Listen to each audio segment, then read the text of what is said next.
এই পিলারগুলো দেখতে পাচ্ছেন যেখানে টাইলস লাগানো আছে মার্বেল, এটাই হচ্ছে আপনার রিয়াজুল জান্নার এরিয়া, যেটা শুনলাম আমি এখানে এসে।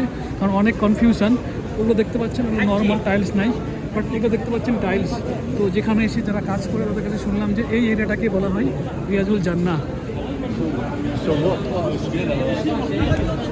এখন কি পরিমাণ মানুষ! আর এখানে আসতে গেলে নুসুক অ্যাপের মাধ্যমে আপনাদেরকে পারমিট নিতে হবে। সচরাচর পারমিট পাওয়া যায় না, অনেক আগে নিতে হয়। তো আমি আলহামদুলিল্লাহ গতকালকে নিয়েছিলাম, আজকে পেয়ে গেছি। আর পারমিট নেওয়ার পরে আমি ঢুকে এখানে এশারের নামাজ পড়লাম। তার আগে আমি মাগরিবের নামাজ পড়েছি বাইরে। তো আপনারা ওই নুসুক অ্যাপের মাধ্যমে যে টাইম বা ডেট সিলেক্ট করবেন সেই হিসাবে আপনারা এখানে আসতে পারবেন। তো নামাজ শেষ হয়ে গেলো, দেখুন এখানে পরিষ্কার পরিচ্ছন্নতার কাজ শুরু হয়ে গেছে। এরকম প্রচুর লোক আছে। আর এই প্রত্যেককে এরকম শপার দেওয়া হয় জুতো রাখার জন্য। এরকম ভাইরাও আছে, দেখেন হাতে প্যাকেট নিয়ে ঘুরে বেড়াচ্ছে। তাদের হাতে যেরকম যে কোনো রকমের কাজটা থাকলে আপনারা ফেলতে পারবেন।